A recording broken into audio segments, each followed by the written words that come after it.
Student, अब स्वाध्याय 1.4 का पहला सवाल देखेंगे हम पेज नंबर 38 पे। मध्यम वर्ग के परिवारों के अंदाज पत्र की जांच से निम्नानुसार सूचना प्राप्त हुई है। उस पर से वर्ष 2013 के सापेक्ष में वर्ष 2015 के जीवन निर्वाह खर्च में कितने प्रतिशत परिवर्तन हुआ है, उसे सूचकांक ज्ञात करके बताइए। और यदि वर्ष 2013 के दौरान किसी एक परिवार की खर्च पात्र औसत मासिक आय 15,000 हो तो वर्ष 2015 के दौरान आवश्यक खर्च पात्र औसत मासिक आय का अनुमान कीजिए।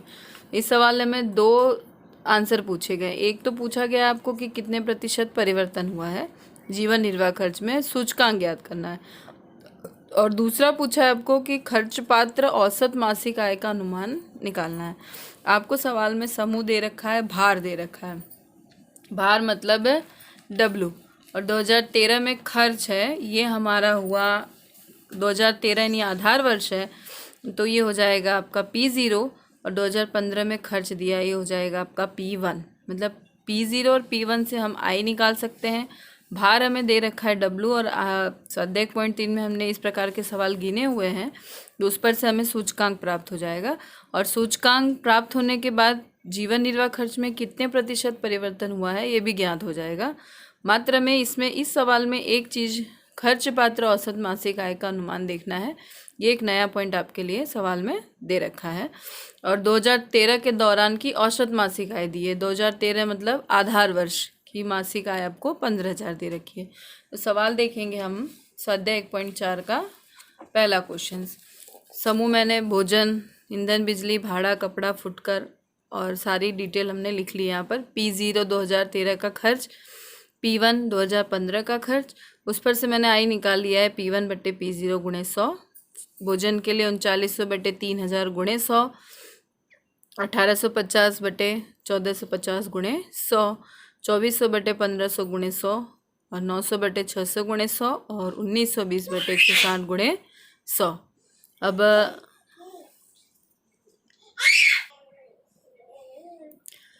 IW देखेंगे। IW यानी I और W का गुणाकार, ये है हमारा भार W। इन दोनों का गुणाकार है 5850, इसका और इसका गुणाकार आएगा 1913.79। 10 और 160 1600, और 20 150 यानी 30 और 10 इंटू 120 यानी 1200। ठीक है, इसका फिर हम टोटल करेंगे, सिग्मा IW हो जाएगा 13,563.79। अब IW निकल गया है, इस पर से हमें पारिवारिक बजट की पद्धति से सूचकांक, पारिवारिक बजट की पद्धति का सूचकांक लगेगा, जो है I बराबर सिग्मा IW बटे सिग्मा W, जिसका आंसर है 135.64। सवाल में आपको पूछा गया है कि जीवन निर्वाह खर्च के में कितने प्रतिशत की वृद्धि हुई या कमी, यानी परिवर्तन कितना हुआ है। तो पहले भी आपको बताया था कि परिवर्तन देखना है, तुलना करनी है, तो उसमें से 100 माइनस कर देंगे, तो जो आएगा वो प्रतिशत में वृद्धि या कमी दर्शाया जाएगा। तो जीवन निर्वाह खर्च में कितना परिवर्तन हुआ है, 135.64 माइनस 100 यानी 35.64% की वृद्धि हुई। इतना सवाल हमने पहले भी सीख चुके हैं।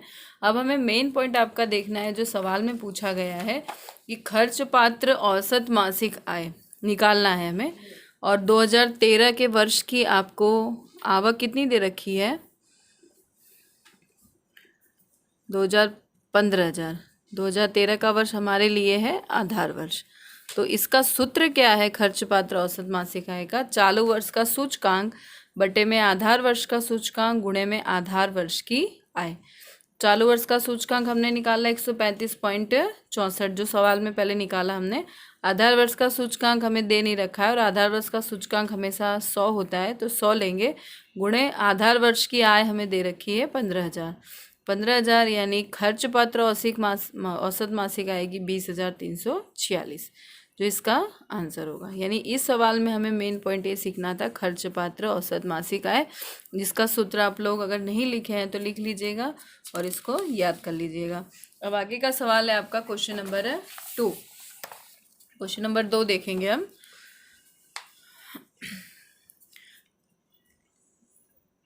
खाद्यान्न चीज़ों के मूल्य में एवं उपभोग में निम्न सूचना से पारिवारिक अंदाजपत्र विधि से वर्ष 2014 का सूचकांक ज्ञात करके उसका अर्थघटन कीजिए।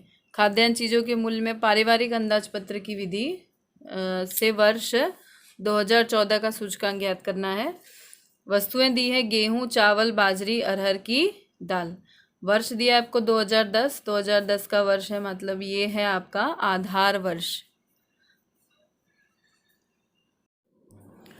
वर्ष 2014 के मूल्य को मानेंगे हम, ये हुआ हमारा चालू वर्ष, और ये आपको पहले बताया था ये हमारा आधार वर्ष। ठीक है, अब आधार वर्ष 2010 है, इसकी मात्रा दी है मतलब हमें दिया है Q0, मूल्य है मतलब ये दिया है हमारा P0, और चालू वर्ष का मूल्य है यानी ये हो गया मूल्य मतलब प्राइस, और चालू वर्ष है मतलब हो गया P1। मतलब इतनी डिटेल हमें दे रखी है और हमें किस विधि से ज्ञात करना है, पारिवारिक अंदाजपत्र विधि से। तो पारिवारिक अंदाजपत्र विधि का सूत्र हमारा है सिग्मा IW बटे सिग्मा W।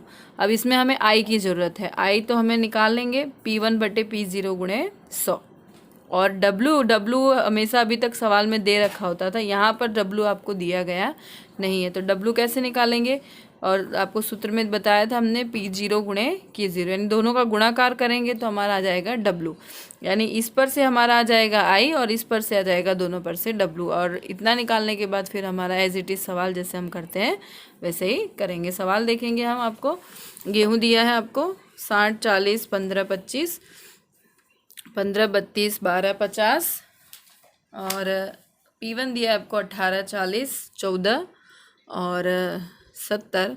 अब निकालेंगे हम I बराबर P1 बटे P0, तो P1 बटे P0 होगा आपका 18 बटे 15 गुणे 100, तो 18 बटे 15 गुणे 100, इसका आंसर हो जाएगा 120।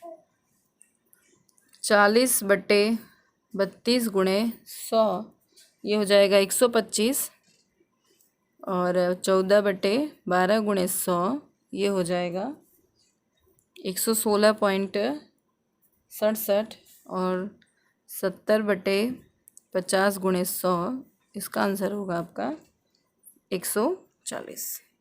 अब W बराबर P0 Q0, P0 ने दोनों का गुणा कर 15 6 90 हो जाएगा 900, 40 गुणे 32 मतलब ये हो जाएगा 1280, ये हो जाएगा 180, और ये हो जाएगा 1250।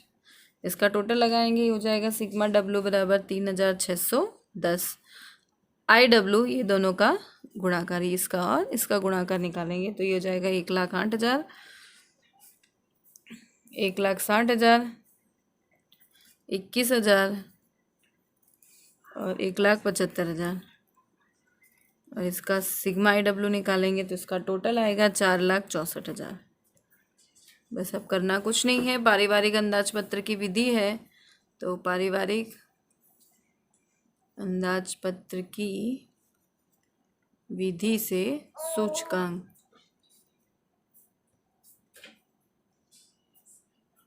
सूत्र हमारा I बराबर सिग्मा IW बटे सिग्मा W, ये हो जाएगा 4,64,000 बटे में 3,610, तो इसका आंसर आपका आएगा 128.53। और आपको इस सवाल में इसका अर्थघटन भी पूछा है, तो अर्थघटन पहले भी मैंने बताया था कि अर्थघटन करना हो तो क्या करेंगे, 128.53 माइनस कर देंगे 100, यानी 28.53% की क्या हो गई है, प्रतिशत की वृद्धि 2014 के वर्ष में हुई है। ये हो गया आपका आंसर, यानी आपका क्वेश्चन 2 हो गया कंप्लीट। मेन इसमें हमें ये देखना था W बराबर P0 Q0, I तो हमने पहले भी निकाला हुआ है।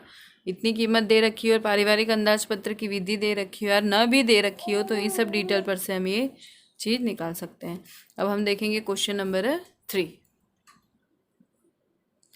क्वेश्चन नंबर 3 देखेंगे। अब निम्नलिखित सूचना से कुल खर्च की विधि से 2015 के लिए जीवन निर्वाह खर्च का सूचकांक ज्ञात कीजिए। जीवन निर्वाह खर्च के सूचकांक ज्ञात करने की 2 विधि दे रखी है आपको, एक कुल खर्च की विधि है और दूसरी पारिवारिक बजट की पद्धति है।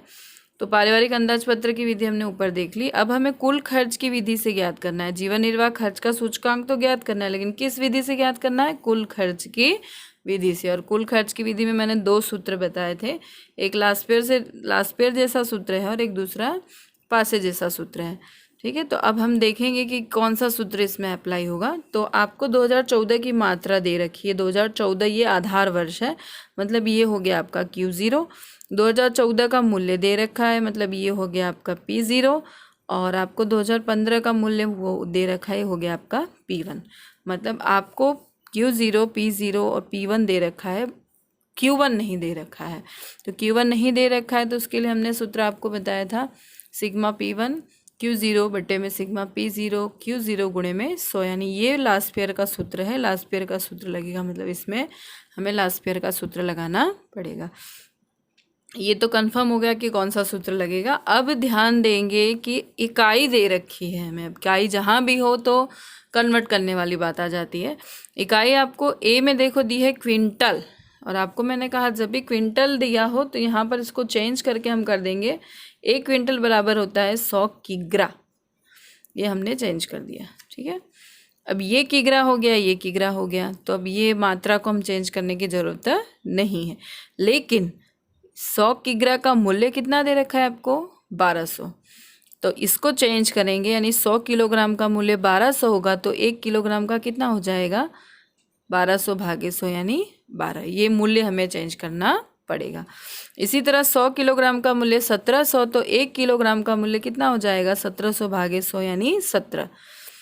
क्योंकि हम जो मूल्य रहते हैं वो प्रति इकाई लेते हैं, और यहाँ पर आपको कितने इकाई का मूल्य दे रखा है, 100 किलो का मूल्य दे रखा है। जो हमें ज़रूरत है नहीं, हमें सिर्फ 1 किलो के मूल्य की ज़रूरत है, इसलिए हमने इसको भाग दे दिया, तो हमारा 1 किलो का मूल्य आया 12 रुपये। ठीक है, ये हो गया कन्वर्ट। अगर यहाँ पर क्विंटल था तो क्विंटल को हमने चेंज किया, ये किग्रा दोनों समान हो गए। ये समान होना बहुत ज़रूरी है, ये समान नहीं होगा तो उसको चेंज करना पड़ेगा। अब ये बी की बात करें हम, देखिए यहाँ पर किग्रा है, यहाँ पर किग्रा है, यानी मात्रा हमें चेंज करने की ज़रूरत नहीं है। लेकिन मूल्य को देखेंगे, अब ये 20 किलोग्राम का मूल्य है आपका 340 रुपये, तो अब 340 भागे 20 करना पड़ेगा हमें, यानी 1 किलोग्राम का मूल्य निकालना पड़ेगा। तो ये कितना हो जाएगा, 17। 340 भागे 20 तो हो जाएगा 17। और ये 20 किलोग्राम का मूल्य 380 है, तो उसको कन्वर्ट करेंगे तो हो जाएगा 19। 380 भागे 20 यानी हो जाएगा 19। ये कन्वर्ट हो गया। चलिए अभी इधर आ जाइए, ये है लीटर, ये है लीटर, फिर यानी मात्रा हमें चेंज करने की ज़रूरत नहीं है, लेकिन मूल्य की ज़रूरत पड़ेगी। मूल्य 10 लीटर का मूल्य आपको दिया है 30 रुपये, यानी 1 लीटर का मूल्य कितना हो जाएगा, 30 भागे 10 यानी 3। इसी तरह 10 लीटर का मूल्य 40 रुपये है, तो 1 लीटर का मूल्य 40 भागे 10 यानी हो जाएगा 4। ये हमने कन्वर्ट कर दिया। ठीक है, अब देखिए यहाँ पर डी में जो डी वस्तु है उसमें दर्जन दिया गया है। दर्जन जब भी दिया तो मैंने बताया था आपको कि इसको नंग में कन्वर्ट कर देंगे। 1 दर्जन बराबर कितना नंग होता है, 12 नंग। ये नंग हो गया, ये नंग हो गया, यानी हमें मात्रा चेंज करना नहीं है। लेकिन मूल्य की बात करें तो 12 नंग का मूल्य 15 रुपये दिया है, तो हमें 1 नंग का मूल्य चाहिए। 1 नंग का मूल्य कितना हो जाएगा, 1.25, यानी 15 भागे 12 करेंगे तो आएगा 1.25। उसके बाद 12 नंग का मूल्य है 24 रुपये, तो 1 नंग का हो जाएगा 24 भागे 12 यानी 2 रुपये, यानी ये कन्वर्ट हो गया। अब ई वस्तु की बात करें, ये मीटर है, ये मीटर, यानी चेंज करने की ज़रूरत नहीं है। और यहाँ पर कुछ दिया गया नहीं है, इसीलिए ये 1 मीटर का मूल्य ही आपको 12 और 16 रुपये दिया है, इसलिए यहाँ पर भी चेंज करना नहीं है। जितना दिया है उतना ही हम यहाँ पर लिखेंगे। तो अब सवाल की शुरुआत करेंगे हम। 2014 की मात्रा दे रखी है आपको, तो ये आपका Q0 हो जाएगा 50, ये हो जाएगा 12, 50। बी सेक्शन के लिए आपका मात्रा है 18, ये है 12, ये है 20 और ये है 14। P0 आपने यहाँ कन्वर्ट किया है, जो कन्वर्ट किया है वही लिखेंगे हम यहाँ पर। 12, 17, 3, 1.25 और 12। P1 है आपका, जो आपने कन्वर्ट किया है वो लिखा जाएगा 17, 19, 4, 2 और 16। अब हमारी सारी कीमत हमें यहाँ पर मिल गई है। अब सिर्फ क्या करना है, हमें गुणा करना है P1 इंटू Q0। P1 और Q0 यानी 50 गुणे 17 हो जाएगा 850, 18 गुणे 19 हो जाएगा 342, 12 गुणे 4 होगा 48, 20 गुणे 2 हो जाएगा 40 और 14 गुणे 16 हो जाएगा आपका 224। और इसका टोटल निकालेंगे तो टोटल हमारा बनेगा 1504, 1504। अब आई बारी P0 Q0 की। P0 Q0 यानी दोनों का गुणाकार करेंगे, ये हो जाएगा 600, ये हो जाएगा 306, ये हो जाएगा 36, ये हो जाएगा 25 और ये 168 और ये टोटल लगाएंगे, टोटल इसका आएगा हमारा 1135। अब हमें सिर्फ क्या करना है, अब सूत्र रखकर कीमत ज्ञात करनी है। आपको कुल खर्च की विधि से जीवन निर्वाह खर्च का सूचकांक ज्ञात करना है। तो यहाँ लिखेंगे जीवन निर्वाह खर्च का सूचकांक